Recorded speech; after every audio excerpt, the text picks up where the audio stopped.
Hi friends, ఈరోజు పుదీనా chicken ఫ్రైని తయారు చేద్దాం. ముందుగా ఒక మిక్సీ జార్ పెట్టుకొని కాస్త పుదీనా, కొంత కొత్తిమీర వేసుకోండి. ఇలా వేసుకొని కాస్త లైట్గా వాటర్ వేసి గ్రైండ్ చేసి పెట్టుకోండి.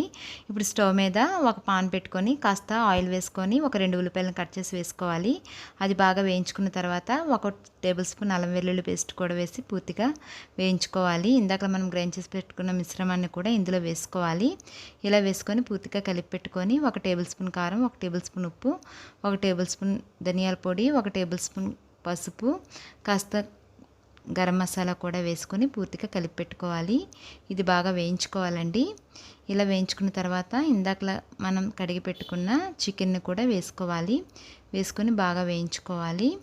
ఇలా వేయించుకొని మూత పెట్టుకోవాలి. మూత పెడితే అందులో నుంచే కాస్త వాటర్ వస్తుంది. పూర్తిగా కలిపి పెట్టుకొని మరొకసారి మూత పెట్టుకొని దగ్గర అవ్వనివ్వాలి. ఒక పావు గంట తర్వాత తీసి చూస్తే చికెన్ బాగా ఉడికిపోయి ఉంటుంది. కొంత కొత్తిమీర జల్లుకొని